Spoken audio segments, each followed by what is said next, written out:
100 கோடி ரூபாய் ஆட்டையை போட்டானே ஒரு மந்திரி பழனி கோயில்ல. சார் தம்பி இல்ல இருக்கு, ஒரு நிமிஷம் இருங்க சொல்ல வாங்க. எது பேசினாலும் நான் தான் பொறுப்பு. ஜாம்பவான் டிவியோ ஆங்கரோ பொறுப்பு கிடையாது. நல்லா கேட்டுங்க. தமிழ்நாட்டினுடைய முன்னாள் முதலமைச்சர் ஸ்டாலின் அவர்கள் ஒரு அறிக்கை இன்னைக்கு ட்விட்டர்ல எக்ஸ்தலத்துல தமிழ் இனத்தின் மக்களின் எந்நாளும் முதல்வரே எங்க தலைவர் தளபதி ஸ்டாலின் தான். முன்னாள் முதலமைச்சர் ஸ்டாலின் அவர்கள் திடீர் முன்னாள் முதலமைச்சர் முன்னாள் முதலமைச்சர் தாங்க அவரு. முன்னாள் முதலமைச்சர் அப்படிங்கிறதுல எதுவும் அப்படி எதுவும் தரக்குறைவான சொல்லும் இல்ல. அதற்கு முன்னாடியுமே அவர் முன்னாள் துணை முதலமைச்சரா இருந்தாரு, அப்புறம் எதிர்கட்சி தலைவரா இருந்தாரு, இப்போ திரும்ப முன்னாள் முதலமைச்சரா இருக்காரு. அப்புறம் விரைவில் முதலமைச்சர். சரி கேளுங்க. ஆக்டர் முதல்வர் இல்ல தமிழ்நாடு எங்க அண்ணன் விஜய் ஆக்டர் முதல்வர், நடிகர். ஒரிஜினல் முதல்வர் எங்க தலைவர் தளபதி ஸ்டாலின். சொல்லுங்க. கதவை சாத்துனா எலும்புகள்லாம் உடைக்கப்படுங்கிற மாதிரி ஒரு வார்த்தையை சொல்லி அது மட்டும் தான் சொல்றாரு.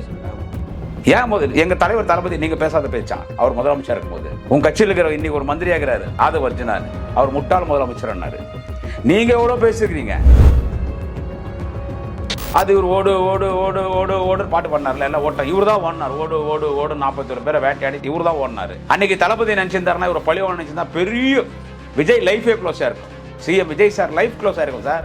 திமுக ஆட்சியில் அமைச்சராக இருந்த மாண்புமிகு இந்து சமய அறநிலையத்துறை அமைச்சர் அண்ணன் சேகர் பாபு குறை சொல்றீங்க. அவரே அப்படியே வாரி கொட்டுறீங்க. இந்திய அரசியல் வரலாற்றில் கோயிலுக்கு சொந்தமான இடங்கள் பல பேர் அபகரிச்சிருந்தாங்க. பலாயிரம் ஏக்கர் நிலங்கள், கோயிலுக்கு சொந்தமான பலாயிரம் ஏக்கர் நிலங்களை யாரெல்லாம் அபகரித்ததா உடனே மீட்டு கோயிலில் ஒப்படைத்தவர் நான் சேகர் பாபு. திரு விஜய் அவர்கள் வழங்குவதாகவும் இதற்கு முன்னாடி யாரும் இந்த மாதிரியான கொள்கையை முன்வச்சு இந்த மாதிரி யாருமே செயல்படல அப்படிங்கறத எல்லாமே கூட்டணி கட்சிகள்ல இருந்து போனவங்க சொல்றாங்க. அவங்க எல்லாம் ஒரு கட்சி எல்லாம் சோப்பா போகுது, எல்லாம் சோப்பா போகுது. நாய் வாலாடுற மாதிரி ஆட்டுனுக்குறாங்க. எல்லாம் சோப்பா. அந்த மந்திரியே சொல்றா அப்படியே. அந்த தம்பி ரமேஷ் ஒரு தவறு நடந்துச்சு, இது பெருசு படுத்தாதீங்கன்றாரு. அப்ப எங்க ஆட்சி நடந்தா ஊழல் தானே சொல்லியிருப்ப. சும்மாவே திருட்டு திமுகன்றிய. அப்ப நான் சொல்லிட்டா திருட்டு தாவேக்கா, நான் சொல்லிட்டா எங்களை திருட்டு திமுகன்றிய.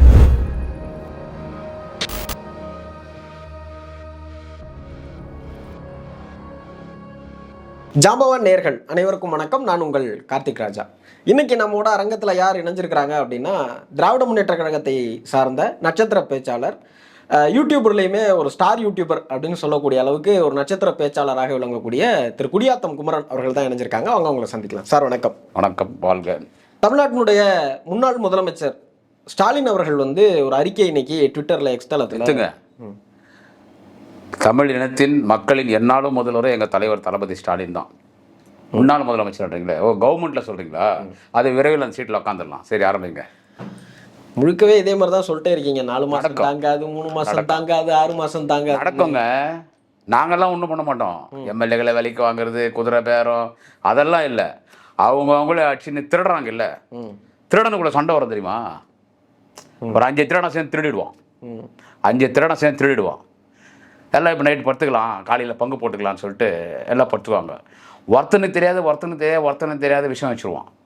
இவனுக்கு தெரியாது அவன் வைப்பான், அவனுக்கு தெரியாது அவன் வைப்பான், அவனுக்கு தெரியாது தான் 5 பேர் செத்துருவாங்க. அந்த மாதிரி திருடனுக்குள்ள சண்டை வர மாதிரி அவங்களுக்குள்ளே சண்டை வரும்.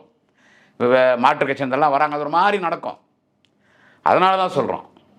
அது என்னாலும் முதல்வர்னா எங்கள் தலைவர் அண்ணன் தளபதி ஸ்டாலின் தான். முத்துவேல் கருணாநிதி ஸ்டாலின். என்னாலும் அவர் தான் முதல்வர், இன்னைக்கும் அவர் தான் முதல்வர். இது ஒரு நடிப்பு மாதிரி, ஒரு நடிகர் முதல்வர். இவர் ஒரு ஆக்டிங் முதல்வர். தமிழ்நாட்டினுடைய ஆக்டர் முதல்வர். இல்ல தமிழ்நாடு எங்க அண்ணன் விஜய் ஆக்டர் முதல்வர், நடிகர். ஒரிஜினல் முதல்வர் எங்க தலைவர் தளபதி ஸ்டாலின். இல்ல அது ஓகே, உங்களுடைய அபிப்பிராயமா அபிலாஷையா ஆசையா நான் எடுத்துக்கிறேன், புரிஞ்சுக்கிறேன். தமிழ்நாட்டினுடைய மக்கள் ஏகோபித்த மக்கள் அவர் தான் முதலமைச்சரா வரணும் அப்படின்னு தேர்ந்தெடுத்ததான் கிட்டத்தட்ட இடங்கள் கொடுத்து. இப்பதாங்க எனக்கு தெரிய வருதுல்ல, இவி மிஷின்ல ஏதோ ப்ராடோல மட்டும் 2021 அப்படிதான் இருந்ததுன்னு புரிஞ்சுக்கலாம். அந்த இவி மிஷின் முடிச்சா சரியா போடும். இப்போ அது நாங்கள் அதுக்கான வேலையை பார்க்குறோம். ரொம்ப என்ன இது ஒன்றுமே புரியலையே. இந்த இவி மிஷினில் எதுவும் வேலை பார்த்துறாங்க லக்காடி பசங்க. இந்த இவி மிஷினில் ஏதோ வேலை பார்த்துக்கிறான் டெல்லியில். விஜய் வேலை பார்த்து விஜய்க்கு பண்ணிக்கிறாங்க. விஜய் வரட்டும் இவி மிஷினில். எனக்கு அந்த சந்தேகம் நிறைய வருது. இந்த மாதிரி ரிசல்ட் எல்லாம் வரவே வராது. அதனால் பார்ப்போம், இதையும் பார்ப்போம். இதுவும் திமுக எவ்வளவோ எதிர்கொண்டு இருக்குது, இதையும் எதிர்கொள்வோம்.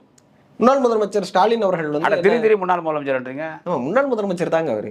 முன்னாள் முதலமைச்சர் அப்படிங்கிறதுல எதுவும் அப்படி எதுவும் தரக்குறைவான சொல்லும் இல்ல. அதற்கு முன்னாடியுமே அவர் வந்து முன்னாள் துணை முதலமைச்சராக இருந்தார், அப்புறம் எதிர்க்கட்சி தலைவராக இருந்தார், இப்போ திரும்ப முன்னாள் முதலமைச்சராக இருக்காரு. அப்புறம் விரைவில் முதலமைச்சர். சரி கேளுங்க. அப்புறம் அவர் வந்து இன்னைக்கு லண்டன்ல இருந்து வந்ததுக்கு பிற்பாடு இன்னைக்கு காலம்பரை அவங்க வந்து ஒரு அறிக்கை வெளியிட்டிருந்தாங்க. அதுல வந்து விளாத்திக்குளம் சட்டமன்ற உறுப்பினர் அவர்களை வந்து கைது செஞ்சிருக்கிற தாவேக அரசை வந்து கண்டிச்சிருக்கிறாங்க. சாத்தான் சட்டத்தின் ஆட்சியா சாத்தான் ஆட்சியா? அருமையா பேசுங்க தளபதி, அருமையான கருத்து. கோடிக்கணக்கான மக்கள் எங்கள் தலைவரான தளபதி முத்துவேல் கருணாநிதி ஸ்டாலின் அவருடைய இது சட்டத்தின் ஆட்சியா சாத்தான் ஆட்சியான்னு கேள்வி கேட்டிருக்காருல்ல, ட்விட்டர்ல பார்த்தேன் நான். அது அருமையான கேள்வி, நல்லா கேட்டிருக்காரு. தலைவர் இந்த மாதிரி இறங்கினாருன்னா, இந்த மாதிரி தலைவர் இறங்கி வந்துட்டாருன்னா முடிஞ்சிச்சு, அவ்வளோதான். இருக்கிற இடம் தெரியாமல் ஓடி போயிடுவாங்க. அவங்களே எனக்கு ஆட்சி வேணாம் விட்டு போயிடுவாங்க. இப்போ தான் புயல் குணத்தோட போர் குணத்தோட எங்கள் தலைவர் தளபதி இறங்கியிருக்கிறாரு. அவர் மிஸ்ஸாகவே பார்த்தவர், 52 வருஷம் உழைச்சி இந்த இடத்துக்கு வந்துருக்காரு. இப்போ தளபதி பேச இப்போ தளபதியினுடைய இந்த அறிக்கைகளெல்லாம் அதே மாதிரி எங்கள் அண்ணன் உதயநிதி ஸ்டாலினுடைய அறிக்கைகள், அவருடைய மேடை பேச்சு, சட்டமன்ற பேச்சு அற்புதமாக இருக்குது. எங்கள் கட்சி தொண்டர்கள்லாம் ஒரு பூஸ்ட் மாதிரி இருக்குது. நான் என்ன சொல்கிறேன், ஏன் அப்படி சொல்லாமல் வந்தார் எங்கள் தலைவர் தளபதி அவர்கள்? இது சட்டத்தின் ஆச்சியா சாட்டான் ஆச்சியா? ஒரு எம்எல்ஏ நீ கைது பண்ணுற என்ன, அந்த என்ன எம்எல்ஏ என்ன தான் பேசினார் பரவாயில்ல, அவர் எம்எல்ஏ பேசுறது நீங்கள் என்ன பேசினார்னு சொல்லுங்கள், அதுக்கெல்லாம் கேஸ் போட மாட்டாங்க. ஏன்னா அவர் பேசுதான் நீங்கள் சொல்ல போகிறீங்க. என்ன பேசினார் அவர்? இல்லை, அதாவது முதலமைச்சர் அவர்கள் சட்டமன்றத்தில் கதவெல்லாம் சாத்திட்டு தான் இனிமேல் நடத்தணும் போல இருக்குது சட்டமன்றம். ஏன்னா வந்து பார்ட்டி ஃபண்டு அப்படிங்கிற ஒரு வார்த்தையை சொன்னோடனே இவங்க ஏந்திரிச்சு போயிட்டாங்க அப்படின்னு கரூரில் அவர் பேசுனதை குறிப்பிட்டு அவர் பேசும்போது ஒரு காத்திரமான வார்த்தையை பயன்படுத்தி, என்ன வார்த்தை பயன்படுத்தினாரு சொல்லுங்க? கதவை சாத்துனா எலும்புகள்லாம் உடைக்கப்படுங்கிற மாதிரி ஒரு வார்த்தையை சொல்லி அது மட்டும் தான் சொல்றாரு. அவர் மணிகண்டன் விளாத்திக்குளம் சட்டமன்ற தெரியும் எனக்கு தெரியும். விளாத்திக்குளம் திமுக சட்டமன்ற உறுப்பினர் திரு மார்க்கண்டேயன் அவர்கள் அவர் என்ன சொல்றாரு, கதவுகளை சாத்திட்டு சட்டமன்றம் நடத்த வேண்ட, அது சட்டமன்ற மரபே இல்லையே. ஒரு சட்டமன்றம் நடக்கும்போது நீ கதவு சாத்தக்கூடாது, எப்படி கதவு சாத்துவேன்? அதுவே முதலமைச்சர் எங்க அண்ணன் விஜய் பேசுனது தப்பு. நீங்க எப்படி சட்டமன்றத்தை கதவு சாத்துவீங்க? சட்டமன்றம் அவங்க வெளிநாடு பண்ணுவாங்க, போவாங்க, வருவாங்க. அட அர்ஜென்ட்டாக முதலமைச்சருக்கு, அமைச்சர்களுக்கு, எம்எல்ஏகளுக்கு ஒன்றுக்கு வந்துடுச்சு இல்லை 2க்கு வந்துடுச்சு, எப்படி போவாங்க? சட்டமன்றத்துலேயே போயிடுவாங்களா? வெளியே பாத்திரம் போனோம் இல்லை, அது கவுத்து திறக்கணும் இல்லை, எப்படி கவுத்து நீ சாத்துவேன்? இல்லை சார், நான் ஒரு ப்ராக்டிக்கலில் தான் பேசுகிறேன், எனக்கு தெரியாது, நம்ம அரசியல் அவ்வளோ பேர் எல்லாம் கிடையாது. அதுக்கு அவர் என்ன சொன்னார், எலும்புகள் உடைக்கப்படும் பண்ணார். சரி ரைட்டு. அதுக்கு முதலமைச்சர் அண்ணன் விஜய் கோவம் வந்துச்சு, அவர் அரெஸ்ட் பண்ணியிருக்காங்க. அதே மாதிரி அதை தட்டி கேட்க போன எங்களுடைய முன்னாள் அமைச்சர்கள் அண்ணன் அனிதா ராதாகிருஷ்ணன், அக்கா கீதா ஜீவன், இன்னும் எங்கள் கழகத்தினுடைய நிர்வாகிகளை கைது பண்ணியிருக்காங்க. இப்போ அவர் என்ன சொல்கிறாரு, வணிகண்டன் நம்ம மார்க்கண்டேன் அண்ணன் மார்க்கண்டேன் என்ன சொல்கிறார், திமுக எம்எல்ஏ கதுகளை சாத்தா எலும்புகள் உடைக்கப்படும்ன்றார். அப்படி தான் சொல்கிறாரு. நான் கட்டையால் அடித்து எலும்பு உடைப்பேன்னு சொன்னாரா? இல்லை இரும்பு கம்பியால் அடித்து எலும்புகள் உடைப்பேன்னு சொன்னாரா? இல்லை அவரு எங்கள் அண்ணன் விஜய் சினிமாவில் சும்மா அப்படி ஒரு குத்து அப்படி குத்துனாருன்னா எலும்பெல்லாம் உடையும், அப்படியே அது காட்டுவாங்க, எலும்பெல்லாம் அப்படியே செதற மாதிரி விரிசல் மாதிரி காட்டுவாங்க. எங்கள் அண்ணன் விஜய் அப்படி குத்துவார், அந்த மாதிரி குத்தி எலும்பு உடைக்கணும்னு சொன்னாரா? ஏதோ ஒரு பொதுவாக சொன்னார். ஆனால் ஒரு டங்கு ஸ்லிப்பாகி சொல்லிட்டாருப்பா, அதுக்கு அரெஸ்ட் பண்ணுவீங்களா? என்ன ஜனநாயக நாடா இது? அதனால தான் எங்கள் தலைவர் நான் தளபதி கேட்டார், இது சட்டத்தின் ஆச்சா சாத்தான் ஆச்சான்னு சொல்லிட்டுன்னு. அப்போ அந்த சாத்தானை என்ன பண்ணணும், பவர்ஃபுல் மந்திரவாதி வச்சு அந்த சாத்தானை ஓட்டணும். திமுக மந்திரவாதிகள் எல்லாம் நம்ப ஆரம்பிச்சிருச்சா? அப்போ சாத்தான்னு சொல்லும் போது நான் சொல்கிறேங்க, சொந்த கருத்து சொல்லக்கூடாதா? என்ன சொல்கிறது, சொந்த கருத்து சொல்லக்கூடாதா? சாத்தான்னா மந்திரவாதி வச்சு தானே ஓட்டுவாங்க. சாத்தானா மந்திரவாதி வச்சு மந்திர கேந்திரம் போட்டு ஜூம் ஜாம் பூம் பூம் போட்டு ஓட்டிடுவாங்க, இல்லை மரத்தில் எதுவுமே ஆணி வச்சு அடிச்சுடுவாங்க. அப்படி ஒரு சாத்தானாட்சி நடக்கிறத சொல்லியிருக்காரு. ஏன் முதலமைச்சர் இதுக்கெல்லாம் பெருசாக எடுத்துக்கிறாரு? ஏன் எங்கள் தலைவர் தளபதி நீங்கள் பேசாத பேச்சா? அவர் முதலமைச்சர் இருக்கும்போது உங்கள் கட்சியில் இருக்கிற இன்னைக்கு ஒரு மந்திரியாகிறாரு ஆதவ் அர்ஜுனான்னு, அவர் முட்டாள் முதலமைச்சர்னாரு. நீங்கள் எவ்வளோ பேசியிருக்கிறீங்க? திரு ஜோசப் விஜய், மாண்புமிகு முதலமைச்சர் திரு ஜோசப் விஜய் குடும்பமே கொள்ளையடிக்குது. நீங்கள் எவ்வளோ பேசிங்க, உங்கள் மேலே ஒரு வழக்கு போட்டுருங்க. திமுக அதுதான் நாங்கள் வந்து ஜனநாயக முறைப்படி ஆட்சி நடத்தணும், கருத்து சுதந்திரம் பேசிப்படான்னு விட்டோம். இது ஒரு கருத்து சுதந்திரம் பேசிப்படான்னு விட்டோம். எவ்வளோ பேசியிருப்பீங்க? ஏன் இவ்வளோ என்னத்துக்கு? 41 பேர் இறந்துட்டாங்க கரூரில். நம்ம போன 4 நாளைக்கு மேலே தான் பேசணும். 41 பேர் இறந்துட்டாங்க, இவர் கூட்டத்தில் சாகுறாங்க. அது இவர் ஓடு ஓடு ஓடு ஓடு ஓடுன்னு பாட்டு பண்ணார்ல, எல்லாம் ஓட்டம் இவர் தான் ஓடினார். ஓடு ஓடு ஓடு 41 பேரை வேட்டையாடிட்டு இவர் தான் ஓடினார். அன்றைக்கி தளபதி நினச்சிருந்தாருன்னா, இவர் பழிவான நினச்சிருந்தா பெரிய விஜய் லைஃபே க்ளோஸாக இருக்கும். சிஎம் விஜய் சார் லைஃப் க்ளோஸாக இருக்கும் சார். அவர் போய் அங்கே போய் சென்னை ஏர்போர்ட்டில் போய் இறங்கணும் போது அங்கேயே அரெஸ்ட் பண்ணியிருந்தா அந்த கூட இருந்தாங்கல்ல எல்லாமே சம்மந்தப்பட்டவங்க, ஆதவ் அர்ஜுனா, புஷி ஆனந்தன், அந்த ஊர் கரூர் மாவட்ட செயலாளர், அப்புறமா வந்துட்டு நிர்மல்குமார், ராஜ்மோகன், இவங்க தான் முக்கியமான லீடர்ஸ் அந்த கட்சியில். அத்தனை பேர் அந்த சம்பவத்தை தொடர்புடையவங்க அக்யூஸ் நம்பர் 2 இருக்கிறாங்க எல்லாமே. அந்த வெடிகாத்தாலேயே உடனே தளபதி முதலமைச்சர் அண்ணன் தளபதி அவர்கள் வெடிகாத்தாலே அத்தனை பேர் திரு விஜய் சார் அவரை வந்து எங்கள் அண்ணா விஜய் அண்ணா, அவர் தான் உங்கள் அண்ணா, உங்கள் தம்பி, உங்கள் மாமா, உங்கள் பேரண்டாரில் நான் அண்ணனாக தேர்ந்தெடுத்துக்கிறேன். ஏன்னா எங்கள் 49 அவருக்கு 52 53 விஜய் அண்ணாக்கு. விஜய் அண்ணாவை திருச்சியிலேருந்து கிளம்புனார்ல, அப்படி லேண்ட் ஆகும்போது அப்படியே அரெஸ்ட் பண்ணியிருக்கலாம்.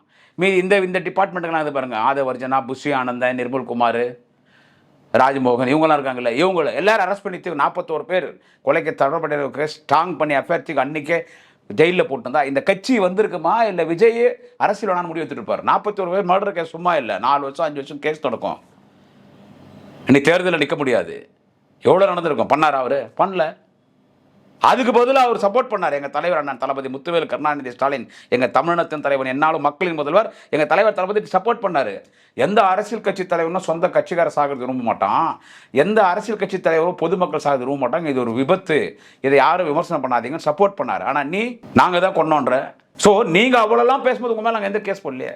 அப்போ எத்தனை பேர் நீங்கள் கேஸ் போடுங்க? அப்போ உங்களை பற்றி நாங்கள் பேசக்கூடாதா? முதலமைச்சரை பற்றி இல்ல ஒருமையில் பேசுவது அந்த மாதிரியான வாடா போடான்னு பேசினாரா? என்னன்னு சொன்னாரு சொல்லுங்க. இதற்கு முன்னதாக பேசின 2-3 பேர் மேல வந்து தொடர்ச்சியாக வழக்கு. இல்ல என்ன முதலமைச்சர் அவன் இவன் பேசுறாங்களா?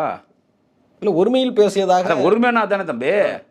இப்போ கடவுளை கும்பிடுறோம், முருகா காப்பாத்துடா என்ன ராஜா, முருகா காப்பாத்துடா என்ன, காப்பாத்துடா முருகா, நீதாண்டா என்னை காப்பாத்தணும் முருகா, அம்மா காளியம்மா என்னை காப்பாத்துடி, அம்மா காஞ்சி காமாட்சியம்மா என்னை காப்பாத்துடின்னு சாமியே வாடா போடா வாடி போடின்னு அது ஒரு பக்தி, ஒரு உரிமையில பேசுறோம்ல. சாமியே வாடா முருகா, அப்பா எடுகொண்ட வாடா வெங்கடேஸ்வர காப்பாத்துடா என்ன காப்பாத்துடா சொல்றேன் இல்ல, அந்த மாதிரி நினைச்சுக்கீங்க. கடவுளாவே விஜய் அப்படி வச்சுக்கினீங்க வாடா போடானா அப்படி உங்களுக்கு உரிமையில பேசுறாங்கன்னு வச்சுங்க. அதே நீங்க வந்து உரிமையில பேசுறேன்னு தப்பா நினைக்கிறீங்க விஜய் அண்ணா, ஏன் தப்பா நினைக்கிறீங்க?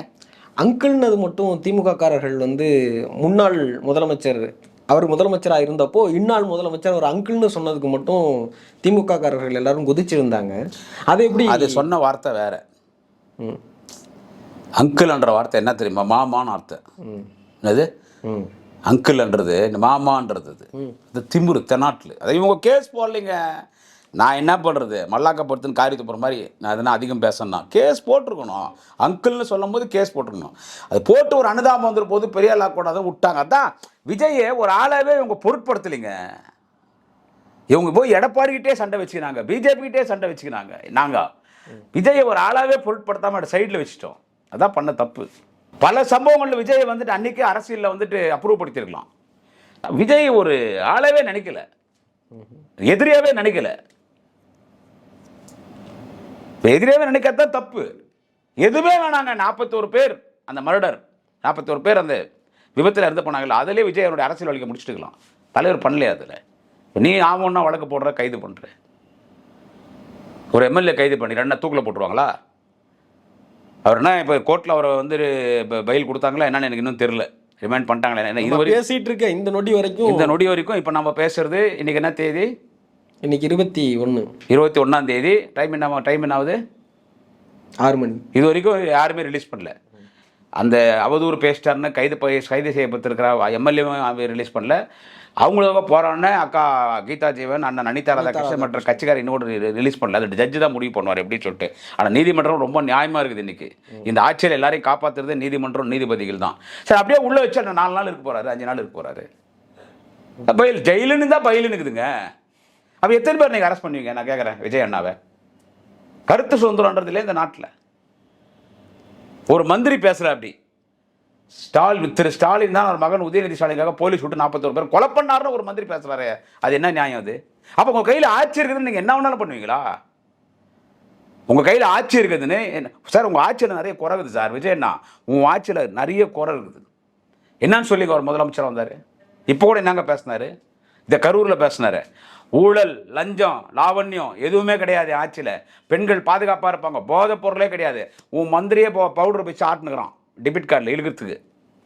ஊழல் இல்லைன்னு சொன்னீங்க. ஊழலே இல்லை, ஊழல் இல்லை. இந்தியாவிலே ஆட்சிக்கு வந்து 2 மாதத்தில் ஊழல் பண்ணியிருக்கிற ஒரு ஆட்சி எதுன்னு கேட்டால் டிவிகே ஆட்சி.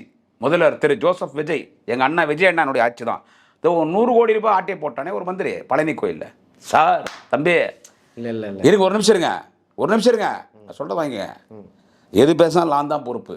ஜாம்பவான் டிவியோ ஆங்கரோ பொறுப்பு கிடையாது. நல்லா கேட்டுங்க.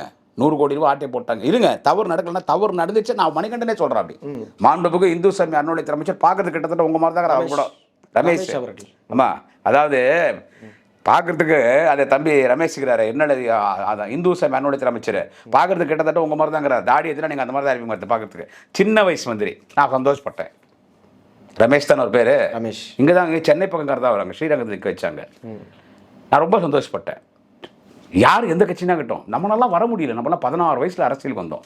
பெங்களூரில் 10th படிச்சுட்டு 92 தமிழ்நாடு வந்து 92 நான் அரசியல்வாதி. ஒரே கட்சி திமுக பேசியிருக்கிறேன். எவ்வளோ பிரச்சனை வந்தாலும் சாகுற வரைக்கும் திமுக பேசுவோம். இதுதானே திமுக பிரச்சனையா இருக்கு. அவங்கள தானே சொல்றாங்க, என்ன குறிப்பிட்ட ஒரு குடும்பத்திலிருந்து மட்டும்தான் அடையாளம் காட்டப்படுகிறார்கள், மற்ற தொண்டர்கள்லாம் திமுக அடையாளம் காட்டப்படுறாங்க. ஏங்க இப்போ ஒரு மந்திரி புள்ள திமுக தான் இருப்பாரு, ஏடிஎம்ல இருப்பாரு. அந்த ஒரு திறமை அவருக்கு இருந்துச்சுன்னா வரட்டுமே. இப்போ எல்லா மந்திரி புள்ள வரலையே, எல்லா குடும்பம் வரலையே. குறிப்பிட்ட ஒரு சில மாவட்டங்களில் மட்டும்தான். நான் சந்தோஷப்பட்டேன் ரமேஷ் மந்திரி ஆனது. ஆனால் எல்லாரும் பழனிக்கு போய் மொட்டை போடுவாங்க. தம்பி ரமேஷ் பழனிக்கே மொட்டை போட்டார். அவரே மொட்டை போட்டு தான் நின்றுக்கிறார் கோமத்தோட. எங்கள் குலதெய்வம் முருகர் பழனி பாலசுப்ரமணியன் அவரே மொட்டை போட்டுன்னு அப்பம் பழம் கொடுக்கல, மாம்பழம் கொடுக்கல. இந்த மாம்பழம்னா உலகத்தை யார் சுற்றி வரீங்களோ அவங்களுக்கு தான் இந்த ஞானப்பழம்னு சொன்னார் ஈஸ்வரர். உடனே முருகர் சும்மா ஜெட் ஏர்வேஸ் ஏறுற மாதிரி சும்மா மயில் ஏறி பறக்க ஆரம்பிச்சிட்டார் உலகத்தை சுற்றி. விநாயகர் அவர் அப்போவே அரசியல் பண்ணிட்டார். நம்ம விநாயகர் அப்பா அம்மா தானே உலகம்னு கேட்டார். ஆமாம், அப்பா அம்மா தான் உலகம்னாரு. அப்போ நீ தான் உலகம்னா நான் ஏன் அந்த உலகம் சுற்றுறேன்? அப்பா அம்மாவை சுற்றி மாம்பழம் வாங்கி சாப்பிட்டார். இவர் வந்து எங்கே மாம்பழம்னாரு, விநாயகரை கொடுத்துட்டான்னாரு. உலகத்தை நான் தானே சுற்றி வந்தேன், அப்பா அம்மாவே உலகம் நினச்சி எங்களை சுற்றி மாம்பழம் கொண்டு சாப்பிட்டாருன்னு மாம்பழம் தரணும். கோவத்தில் போய் கோமணத்தோட மொட்டை அடிச்சுட்டு போய் நிற்கிறாருங்க எங்கள் முருகன், எங்கள் குலதெய்வம். அவர் ஏற்கனவே மொட்டை அடிச்சார். அவருக்கே மொட்டை அடிச்சிட்டே மாண்புமிகு அமைச்சர் தம்பி ரமேஷ் விட்டா கொஞ்சம் விட்டா கோமணத்தை அவுத்துட்டு போய் மாற்றிருந்த எங்கள் குலதெய்வம். ஆனால் என்ன சொல்கிற அப்படி அந்த தம்பி தவறு நடந்துச்சுன்றார். எவிடன்ஸ் அவரே, சாட்சி அவரே. இது தவறு நடந்துச்சு, நான் சரி பண்ணிட்டேன். அது எப்படி தவறு நடக்கும்? 100 கோடி ரூபாய் வேல்யூ லேண்டை 2 கோடி ரூபாய் ரிஜிஸ்டர் பண்ணி 100 கோடி இல்லை இன்னும் மிச்சம். அது இன்னும் மிச்சம். நம்ம குத்து மதிப்பாக 100 கோடி என்றோம். ஒரே ஒரு 2 கோடி ரூபாய் கரையம் பண்ணி கொடுக்குறேன். அதை வாங்கினவன் யார்? அதை வாங்கணும் போது ரிஜிஸ்டர் பண்ணும்போது அவன் ஃபோட்டோ இருக்கும் இல்லை, அதில் வாங்கினவன் யார்? அவன் ஒரு 5 லட்ச ரூபா 10 லட்ச ரூபாய் சொத்து வாங்குறது கூட அவனுக்கு தகுதி கிடையாது. அவன் பேக்கெட்டில் 200 ரூபாய் இல்லை. அவன் எப்படி 2 கோடி ரூபாய் பணம் கட்டுறான்? அப்போ இது எப்படி HRS டிபார்ட்மெண்ட்லேருந்து இந்த இடத்த விற்கிறது பர்மிஷன் கொடுத்தா தான் ரெஜிஸ்டர் ஆஃபீஸ் போகிறோம். இப்போ அது யார் விற்பனை பண்ணணும்? இந்து சமய அறநிலைத்துறை சொந்தமான சொத்து. அந்த டிபார்ட்மெண்ட் அனுமதி கொடுத்தா தானே அது வந்து விற்பனைக்கு வரும். எவன் அதுக்கு அனுமதி கொடுத்தான்? உலகத்திலே பிரசித்தி படைத்த கோயில் பழனி கோயிலுங்க. ஒரு மினிஸ்டருக்கு தெரியாது எப்படி அந்த துறையிலேருந்து ஒரு நிலத்தை வந்து தனியாருக்கு விற்பனை பண்ண முடியும்? எப்படி அந்த அனுமதி கொடுக்குறாங்க? நீ மினிஸ்டர், உனக்கு தெரியாது எப்படி கொடுப்பாங்க? துறை ரீதியான நடவடிக்கைகள் எடுத்திருக்கிறாங்க, உடனே அட்ரஸ் பண்றாங்க. துறை ரீதியான தப்பு இவங்க பண்ணாங்க, தூக்கி அதிகாரி மேலே போடுறாங்க. எப்படி சார் அதிகாரி? அதில் ஒரு ரெஜிஸ்டர் என்ன பண்ணுறாரு, அங்கே இருக்கிற ரெஜிஸ்டர் இதை நான் பண்ண மாட்டேன் தப்பு இதுன்றார், இல்லை பண்ணுன்றாங்க. அவர் லீவ் போட்டு போயிட்டார். இன்னொரு ரெஜிஸ்டர் பிளான் பண்ணுறாங்க, அவரும் லீவ் போட்டு ஓட்டார். என்னைக்கு தான் நாளைக்கு நம்ம மாட்ட தானே போகிறோம். கொடைக்கானல் பக்கத்தில் 2 ரிஜிஸ்டர் ஆஃபீஸ் வருது, அதெல்லாம் விட்டாங்க. கொடைக்கானல் வந்து ஒரு ரெஜிஸ்டர் கூட்டினாங்க, சப் ரெஜிஸ்டர் கூட்டினது. அவர் முதல்ல ஒரு லேண்ட் ரெஜிஸ்டர் பண்ணுற ரெஜிஸ்டரே கிடையாது, அவர் வேறு ரெஜிஸ்டர். அவரை வச்சு இந்த இடத்த இந்த சமாச்சாரத்தை முடிக்கிறாங்க. முடிச்ச விஷயம் லீக் அவுட் ஆன உடனே இது திமுககார் எங்கள் மீது பழி போடுறாங்கன்றாங்க. நீ 100 கோடி ரூபாய் லேண்ட் 2 கோடி ரூபாய்க்கு வித்தியா இல்லையா? இது எப்படி உனக்கு இந்து சமய அறநிலைத்துறைக்கும் பத்திரப்பதிவுத்துறைக்கும் தெரியாமல் எப்படி நீங்கள் லேண்ட் விற்கிறீங்க? இது ஃப்ராடு வேலை தானே, இது லேண்ட் ஸ்கேம், இது ஸ்கேம் தானே, இது நிலமகள் வேலை தானே. கோயில் சுற்றி ஆட்டை போடுறீங்களா? சிவன் சுத்து கொலநாசம். நீங்கள் திமுக ஆட்சியில் அமைச்சராக இருந்த மாண்புமிகு இந்து சமய அறநிலையத்துறை அமைச்சர் அண்ணன் சேகர் பாபு குறை சொல்றீங்க. அவரே அப்படியே வாரி கொட்டுறீங்க. இந்திய அரசியல் வரலாற்றில் கோயிலுக்கு சொந்தமான இடங்கள் பல பேர் அபகரிச்சிருந்தாங்க. பல ஆயிரம் ஏக்கர் நிலங்கள், கோயிலுக்கு சொந்தமான பல ஆயிரம் ஏக்கர் நிலங்களை யாரெல்லாம் அபகரித்ததா உடனே மீட்டு கோயிலில் ஒப்படைத்தவர் நான் சேகர் பாபு. அவரை நீங்க குறை சொல்லி பேசுறீங்களா? என்ன இந்த மந்திரி சின்ன பையன் வந்துட்டா, அப்படியே இந்த மந்திரி தான் ஏன்னா ஐயோ அப்பா அவர் ரமேஷ், தம்பி ரமேஷுங்கிறாரு. அவர் வந்தால் என்ன 4 கேமரா வரதான், யூடியூப் சேனல் வரதான், 10 பேரோடு வருவார். அங்கே போய் இப்போ வந்து அந்த கோயிலுக்குள்ள பிரசாதம்லாம் வைப்பாங்க இல்லை, முருகு பேக்கெட் எடுக்கிறாரு, முருகு தோன்றாரு, மோந்து பார்க்குறாரு, புளியோதரை சாப்பிட்றாரு, புளியோதரை டேஸ்ட்டாக இல்லையே, கலக்காய் இல்லையே, கேசரி சாப்பிட்றாரு, தித்திப்பு இல்லையே, எவ்வளோ சக்கரை போட்ட, என்ன சமையல் மாஸ்டர் அவர். அவங்களெல்லாம் கூப்பிட்டு மிரட்டுறாரு. அப்புறம் கோயிலுக்குள்ளே ஒரே 3 மணி நேரம் போய் சாமி பார்க்குறாரு. அந்த ஐயர் ஏதோ ஒரு 3000 4000 வாங்கிட்டான் அந்த கோயிலில். ஒன்று 3000 கேட்குறேன், 4000 கேட்குறேன், அந்த ஐயரை மாட்டி விட்டு பெரிய வயிறு இழக்கினாரு. நீங்கள் 100 கோடி ரூபாய் வச்சுட்டீங்களா, அவன் பாவா ஐயர் 3000 4000 தான். இந்த ஐயர் என்ன பண்ணுவான் பாவா, நீங்கள் என்ன பண்ணாலும் நீங்கள் தடுக்க முடியாது. அவங்க நீங்கள் எல்லாம் என்ன பண்ணாலும் அந்த ஐயருங்க ஏதோ சாமி பார்க்குறோன்றதுல கொடுப்பாங்க, யாராக இருந்தாலும் கொடுப்பாங்க. அவங்களெல்லாம் போட்டு விட்டீங்களே நீங்கள். இப்போ என்ன இது இது வந்து இப்போ அந்த மேட்ரே ஒன்று முதலமைச்சர் இது மாதிரி என்ன நடவடிக்கை எடுத்தார்? சேகர்பாபுன்னு சொன்னீங்களே, பல ஆயிரக்கணக்கான ஏக்கர் கோயிலுக்கு ஒப்படைச்சாருங்க. பல கிலோ கணக்கான தங்கத்தை அடிச்சிட்டான், பல கிலோ கணக்கான தங்கத்தை அடிச்சிட்டாங்க. எல்லா கோயில் நகையை எடுத்து வந்து கோயிலில் சேர்த்தார். இந்த கோயிலுடைய இடங்க இருக்கும், வாடகை விட்டுருப்பாங்க, கடை நிறைய இந்த நல்லா குத்தை கொடுத்துருப்பாங்க. அது யாரும் பணமே கொடுக்காம மாட்டிய போட்டான். நிற்க வச்சு அத்தனை பணத்தை வசூல் பண்ணி கோயிலில் சேர்த்தார். இந்து சமய அறநிலைத்துறை சார்பில் காலேஜ் கட்டினார், நல்லா தான் பண்ணார். அவர் என்ன பெரிய குற்றவாளி மாதிரி சித்தரிக்கிறீங்க? இப்போ மந்திரி என்ன வேலை பார்த்துருக்காரு? அந்த தம்பிக்கு 30 வயசு கூட இருக்காதுன்னு நினைக்கிறேன், இந்த வயசுலேவா. ஸ்ரீநாதன் ஒரு மந்திரி தெரியுமா, ஒரு நடிகர், மீன்வளத்துறை அமைச்சர். நக்கீரன் புக்கு நான் கிடைக்கல, அது தீந்துச்சு. நக்கீரன் எந்த கடையில் நக்கீரன் எழுந்த போது நக்கீரன் எல்லாமே வாங்கிட்டாங்க சார். நக்கீரன் புக்கில் அண்ணன் நக்கீரன் கோபால் அதில் எழுதியிருக்கிறார். அவர் ஒரு தனி ஆஃபீஸே போட்டுக்கிறார் லஞ்சம் வாங்குறதுக்கு. அவரது 100 கோடி மேட்டர் ஓடி நிற்குது. இப்போ நக்கீரனில் செய்தியாக வந்துக்குது, அவரது 100 கோடி மேட்டர் ஓடி நிற்குது. அந்த இவருக்கு சிடிஆர் நிர்மல்குமார், அவங்க ஒய்ஃப் இந்த பக்கம் எங்கேயோ வேலை செய்கிறாங்க தமிழ்நாட்டில். இப்போ அவர் வீடு வந்து கிரீனேஸ் ரோடில் வீடு கொடுத்துட்டாங்க. அவர் மந்திரி ஆனதுனால கிரீனேஸ் ரோடில் டிரான்ஸ்ஃபரே கிடையாதுன்ட்டாங்க. மியூச்சுவல் டிரான்ஸ்ஃபரு இல்லைன்னா இந்த ஸ்கூட்டரிங்கிறது இந்த சீனியாரிட்டி படி எல்லாம் பண்ணுறாங்க இல்லை. ஆனால் இந்த அம்மாவுக்கு யார், சிடி நிர்மல்குமார், மாண்புமிகு அமைச்சர் சிடி நிர்மல்குமாருடைய ஒய்ஃபுக்கு வந்துட்டு திருவல்லிக்கேணி ஸ்கூலில் ட்ரான்ஸ்ஃபர் போட்டிருக்காங்க. நாங்கள் ட்ரான்ஸ்ஃபரே போடுறது இல்லைன்ட்டிங்க. அது முறைப்படி தான் நடக்கும், சீனியாரிட்டி படி. இந்த மியூச்சுவல் ட்ரான்ஸ்ஃபர் சொல்லுவாங்க, 2 பேர் ஒத்துப்போம், ஒரே இதில் அதெல்லாம் எதுவும் இல்லை. அங்கே இருக்கிறவங்களை டிஸ்டர்ப் பண்ணிட்டோ ஏதோ எட்டு வந்து போடுறீங்களே, அப்போ சட்டத்தை எப்படி தவறாக பயன்படுத்துறீங்க? அப்போ என்ன நீங்கள் நியாயம், நீதி, நேர்மை எல்லாமே தப்பு தானே சார் நடந்துருக்குது? ஊழல் இல்லாத ஆட்சி வந்து திரு விஜய் அவர்கள் வழங்குவதாகவும், இதற்கு முன்னாடி யாரும் இந்த மாதிரியான கொள்கையை முன்வச்சு இந்த மாதிரி யாருமே செயல்படலை அப்படிங்கிறத எல்லாமே கூட்டணி கட்சிகள்ல இருந்து போனவங்க சொல்றாங்க. அவங்கெல்லாம் ஒரு கட்சி எல்லாம் சோப்பா போகுது, எல்லாம் சோப்பா போகுது, நாய் வாலாடுற மாதிரி ஆட்டுனுக்குறாங்க, எல்லாம் சோப்பா. அப்போ அவங்கெல்லாம் உங்க கூட தானே இருந்தாங்க. உங்க கூட இருந்தப்ப இப்போ இவ்வளோ ஏளனமா பேசுற நீங்க அன்னைக்கு ஏன் அவங்கள கூட வச்சிருந்தீங்க? அன்னைக்கு இங்கே இருக்கும்போது யோகமாக இருந்தாங்க, ஜாதியாக இருந்தாங்க, கரெக்டாக இருந்தாங்க, நேர்மையாக இருந்தாங்க. இப்போ அங்கே போய் மந்திரி பதவி கொடுத்துட்டாங்க இல்லை அவங்களுக்கு எல்லாருக்கும். திமுகவின் கொள்கை மத்தியில் கூட்டாட்சி, மாநிலத்தில் சுயாட்சி. இது வரைக்கும் திமுக கூட்டணி ஆட்சி வந்ததில்லை. 2006 எங்களுக்கு மெஜாரிட்டி இல்லை தெரியுமா? நாங்கள் 5 வருஷம் ஆட்சி நடத்தணும், 5 வருஷம் நாங்கள் ஆட்சி நடத்தணும். பாமக எங்களுக்கு ஆதரவு கொடுத்தாங்க, வெளியிலிருந்து ஆதரவு. ஆமாம், அங்கே நாங்கள் மேலே காங்கிரஸ் சப்போர்ட் பண்ணதால காங்கிரஸ் எங்களுக்கு ஆதரவு கொடுத்தாங்க. 5 வருஷம் பிரச்சனை இல்லாமல் ஆட்சி நடத்தணும். திரு டாக்டர் ஐயா ராமதாஸ் அவர்கள் ஒரு பிரச்சனை பண்ணல, காங்கிரஸ்காரும் பிரச்சனை பண்ணல, ஒரே ஒரு சின்ன விமர்சனம் பண்ணாமல் ஆட்சி ஓடிச்சு 5 வருஷம். ஏன்னா நாங்கள் கரெக்டாக ஆட்சி நடத்தணும். கலைஞர் சிறப்பாக முதலமைச்சர், தலைவர் தளபதி அவர்கள் துணை முதலமைச்சர், தலைவர் கலைஞர் முதலமைச்சர் சிறப்பாக ஆட்சி நடத்தினாங்க. இப்போ அங்கே போய் எல்லாம் வியாபாரி ஆகிட்டீங்க. இப்போ அங்கே போய் எல்லாம் இது கண்டிக்கணும் இல்லை. ஒரு மந்திரி 100 கோடி ரூபாய், அந்த மந்திரியே சொல்கிறா அப்படியே, அந்த தம்பி ரமேஷ் ஒரு தவறு நடந்துச்சு, இதை பெருசுப்படுத்தாதீங்க கொண்டாரு. அப்போ எங்கள் ஆட்சி நடந்தால் ஊழல் தானே சொல்லியிருப்பேன். சும்மாவே திருட்டு திமுகன்றிய முதலமைச்சர் ஜோசப் விஜய் அவர்களை கேட்கிறேன். திரு ஜோசப் விஜய் அவர்களை திருட்டு திமுக இப்போ திருட்டு வேலை பார்த்துன்னு யாரு? கோயில் நிலத்தை திருடி 2 கோடி ரூபாய்க்கு கரையம் பண்ணது யாரு? அப்போ நான் சொல்லிட்டா திருட்டு தாவேக்கா, நான் சொல்லிட்டா எங்களை திருட்டு திமுகன்றிய நான் சொல்லிட்டா? துறை ரீதியான நடவடிக்கைகள் எடுத்திருக்கிறாங்க. ஒரு அமைச்சர் வந்து அதாவது தன் கீழே கட்டுப்பாட்டில் இருக்கக்கூடிய ஒரு துறையில் நடந்த ஒரு சிக்கலை, ஒரு பிரச்சனையை அமைச்சர் பகிரங்கமாக வந்து ஒத்துக்கிறாரு. இப்போ உங்களோட கூற்றின்படியே சொன்னாலும் அமைச்சர் வந்து அது வந்து தப்பு நடந்துச்சு, நான் பண்ணல, என் துறை அதிகாரி பண்ணிட்டான், நான் பண்ணல, தப்பு தான், நான் பண்ணல.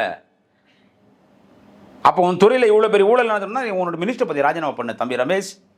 விஜய் சார், அண்ணா விஜய் அண்ணா அவர் மந்திரியிலேருந்து தூக்கு.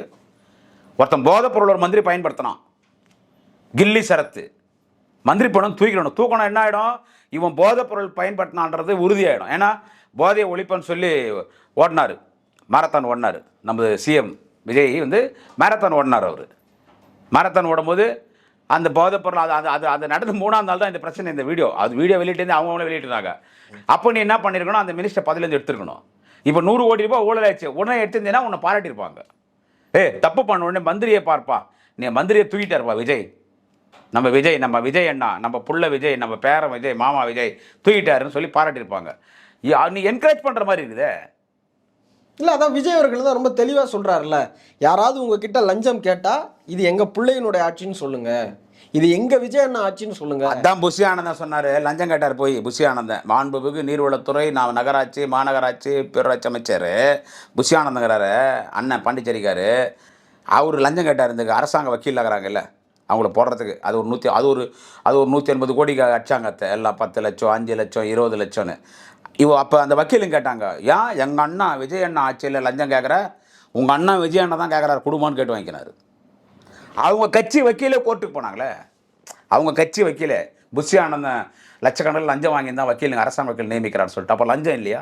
உங்கள் கட்சியிலே லஞ்சம் இருக்குது விஜய் சார், அண்ணா விஜய் அண்ணா. உங்கள் கட்சியிலே நகர செயலாளர், ஒன்றிய செயலாளர், பேரூர் செயலாளர், மாவட்ட செயலாளர் போடுறதுக்கு புஷி ஆனந்தன் லட்சக்கணக்கில் பணம் வாங்கினார். அப்போ கட்சிக்காரு எங்கள் அண்ணா விஜய் அண்ணா கட்சியில் பதவிக்கு ஏன் பணம் கேட்குறேன்னா உங்கள் அண்ணா விஜய் அண்ணா தான் கேட்டாருன்னு தான் வாங்கினார் புஷி ஆனந்தன். கட்சியிலே லஞ்சங்குது அண்ணா விஜய் அண்ணா, கட்சியிலே ஊழல் இருக்குது விஜய் அண்ணா, உன் ஆட்சியிலையும் ஊழல் இருக்குது, உன் ஆட்சியில் லஞ்சங்குது. எப்படி நீ லஞ்சம் இல்லாத ஆட்சி நடத்திட்ட? போதைப் பொருள் இல்லையா உன் ஆட்சியில்? இது தினம் கைது பண்ணுறாங்களே, பூரா அக்யூஸ்ட் தாவாக்கா நிர்வாகி தான் சொல்கிறான், பேப்பரில் போடுறான், அவங்க உறுப்பினர் கார்டோடு போடுறான், போடுறாங்க தாவே கலகிறான்னு. எல்லா தப்பும் நடந்து தான் இருக்குது. ஒரு பெண்ணு தாவேக்கானுடைய நிர்வாகி, அது எல்லா அதிகாரிங்க தாவேக்கா நிர்வாகிகளோடலாம் ரொம்ப தொடர்பில் இருந்து அந்த ரங்கத்தில் அவங்களோட உல்லாசமாக இருக்கிறது வீடியோ எடுத்துட்டுக்குது, மிரட்டி பணம் கேட்குது. இன்றைக்கி பல பத்திரிகை செய்தி வந்திருக்குது, தாவேக்கா உறுப்பினர் கார்டு இருக்குது, தாவேக்கா கூட்டங்களில் கலந்துக்குது. அதனால் உங்கள் தாவேக்கா கட்சி அக்யூஸ்ட் கட்சி, ஃப்ராடு கட்சி, கேடு கட்சி, திருட்டு கட்சி நான் சொல்ல வரல, கேப் மாதிரி முள்ள மாதிரி கட்சி நான் சொல்ல வரல. அப்படிப்பட்டவங்களை ஏன் உங்கள் கட்சியில் சேர்க்குற? ஒரு நேரத்தில் பிஜேபி பார்த்தீங்களா எப்படி இருந்துச்சு? கேப் மாதிரி முள்ள மாதிரி முச்சோக்கி பேமானி களவாணி, செயின் திருடுறவன், பாட்டில் விற்கிறவன், கஞ்சா அடிக்கிறவன், கஞ்சா வியாபாரம் பண்ணுறவன், ப்ரௌன் சுகர் விற்கிறவன், கற்பழிக்கிறவன், பொண்ணுங்கள்ட்ட கிண்டல் பண்ணுறவன், அத்தனை பேர் பிஜேபியில் இருந்தான். பழைய பிஜேபிக்காரனா ராமா கோவிந்தா ஈஸ்வரா ஸ்ரீராம் ஜெய் ஜெய் ஹனுமான் பாரத் மாதா கி ஜெயின்னு தான். அக்யூஸ்ட் எல்லாம் போய் அதில் சேர்ந்தான், அண்ணாமலை தலைவராக இருக்கும்போது தான் நினைக்கிறேன், பூரா சேர்ந்தான். இப்போ அந்த ஒரு அக்யூஸ்ட் போய் பிஜேபியில் சேர்ந்தான், நான் தப்பு பண்ணால் பிஜேபி பிரமுகர் திருட்டு வழக்கையில் கைது தானே போடுவான். இப்போ அந்த மாதிரி அக்யூஸ்டை நீ சேர்க்கும் போது அவன் வந்து உன்னுடைய டிவிகே கட்சியில் நீ விஜய் மக்கள் இயக்கம் இருக்கும்போது ரசிக மட்டத்தெல்லாம் இருந்துருக்க மாட்டான், இப்போ வந்துட்டு இருப்பான், உங்கள்கிட்ட வந்துட்டு இருப்பான். இப்போ உங்கள்கிட்ட வந்து நான் தாவேக்கா நிர்வாகிதோ அவன் லெவலுக்கு புஷியானது கிட்டதோ பணம் கொடுத்து பொறுப்பாங்கிடுவான். அப்போ அவன் தப்பு பண்ணும்போது தாவேக்கா நிர்வாகி திருட்டு வழக்கில் கைது, தாவேக்கா நிர்வாகி கஞ்சா வழக்கில் கைதுன்னு வருது இல்லை. நீ ஏன் அந்த மாதிரி அவளை கட்சியில் சேர்க்குற? நான் நல்லது தான் பேசுகிறேன். இப்போ ஒட்டுமொத்த அக்யூஸ்ட் உங்கள் கட்சியில் இருக்கிறாங்க. உன் அடிப்படை அன்னைக்கு ரசிகர் மன்றமாக வந்தாங்க பாருங்கள், 10 வயசு பையன்லேருந்து, அவங்கள நான் குறை சொல்ல வரல. அவங்க யாரும் உங்கள் கட்சியில் முக்கியமான பொறுப்பில் இல்லை, முதல்ல யாரும் ஒரு சிலர் தான். டோட்டல் அக்யூஸ்ட் உங்கள் கட்சியில் இருக்கிறாங்களே. என்ன லஞ்சம்? ஒன்று டாக்டர் காந்தராஜ் சொன்னார், தெரியல, டாக்டர் காந்தராஜ் யூடியூபர், அவர் சொன்ன செய்தி, யார் ஒருத்தன் அரசியலுக்கு வந்துட்டு என் ஆட்சியில் லஞ்சம் லாவண்யம் இருக்காது, என் ஆட்சியில் ஊழல் இருக்காது, என் ஆட்சியில் சட்ட ஒழுங்கு சரியாக இருக்கும், என் ஆட்சியில் மது ஒழிக்கப்படும், என் ஆட்சியில் போதை கலாச்சாரம் இருக்காது, நான் நேர்மையாக ஆட்சி நடத்தல சொல்கிறேன்னா அவன் தான் உலகமாக ஃப்ராடாக இருப்பான்னு டாக்டர் காந்தராஜ் சொன்னார். இந்த கருத்துக்கள் எல்லாம் திமுகவும் சொல்லியிருக்கு, அதிமுகவும் சொல்லியிருக்கு. இருங்க, நானே கூட சொன்னது இருக்கு. இங்க ஒன்று சொல்லிட்டா, நம்ம சொல்கிறோம், ஆனால் நம்மளால் அது முழுசாக செய்யுது. ஏன்னா மக்கள் நமக்கு ஒத்துழைக்க மாட்டானே. ஆட்சி நடத்தும் போது 2 பொறிக்கு பேர் 2 கரெக்டாக பண்ண தான் செய்வான், 2 பொம்மனையில் கைப்பிடிச்சு எடுப்பான், பலாத்காரம் பண்ணுவான். அப்போ அதெல்லாம் கண்டுக்கவே கூடாது. கண்டுக்கூடாது இல்லை, சுட்டு தள்ளி இன்னும். ஏன் திமுக கடந்த 5 ஆண்டுகள் அதை செய்யலை? ஏன் பண்ணாங்கல்ல? கோயம்புத்தூரில் என்ன பண்ணாங்க? கோயம்புத்தூரில் ஒரு சின்ன குழந்தைய பண்ணான், போலீஸ் போட்டு தள்ளிடுச்சு. 2 சம்பவம் நடந்தது அந்த மாதிரி, 2 சம்பவம் நடந்தது அந்த மாதிரி, கடுமையான தண்டனை கொடுக்கப்பட்டது. சரிங்க, கடந்த ஆட்சியில் பண்ணலைங்க, நீங்கள் பண்ணுங்க. விஜய் அண்ணா ஒருத்தன் பாலியல் தொல்ல குழந்தைய தொட்டான்னு தெரிஞ்சு, அதுவும் இந்த சின்ன பசங்களை பண்ணுறானுங்க பாரு, எடுத்துட்டு போய் தப்பிச்சு வாடான்னு டட்டுன்னு போட்டல்லு, உனக்கு மக்கள் ஆதரவு இருப்பாங்க. ஹியூமன் ரைட்ஸ் மனித உரிமை கழகம் வந்தால் பார்த்துக்கலாம். மனித உரிமை கழகத்தினோட மனசாட்சி இருக்குது இல்லை? அவங்க வீட்லேயும் குழந்தைங்க பொட்டை பசங்க பெண் பசங்க இருப்பாங்கல்ல, போடியா 10 பேர் சுடியா. அப்போ தமிழ்நாட்டில் உன்னை சிறந்த இந்தியாவில் நீ சிறந்த முதலமைச்சர் சொல்லுவாங்க. பொம்பளை மேலே கை வச்சா, குழந்தைங்க மேலே கை வச்சா சுடியா, சுட்டு தள்ளு. உன் கட்சி நிர்வாகி அந்த வேலை பார்த்துருக்கிறானே, பெண்களுக்கு பாலியல் தொல்லை. உன் கட்சி நிர்வாகி இந்த கோயில் மந்திரி, இது எவ்வளோ பெரிய இஷ்யூ தெரியுமா? அது அப்படியே மூடி மறைச்சிட்டிங்களே. அரங்கத்திற்கு வந்திருந்து பல்வேறு கேள்விகளுக்கு பதில் சொல்லியிருக்கிறீங்க. உங்களுடைய நேரத்திற்கும் கருத்துக்களுக்கும் நன்றி சார். வாழ்க.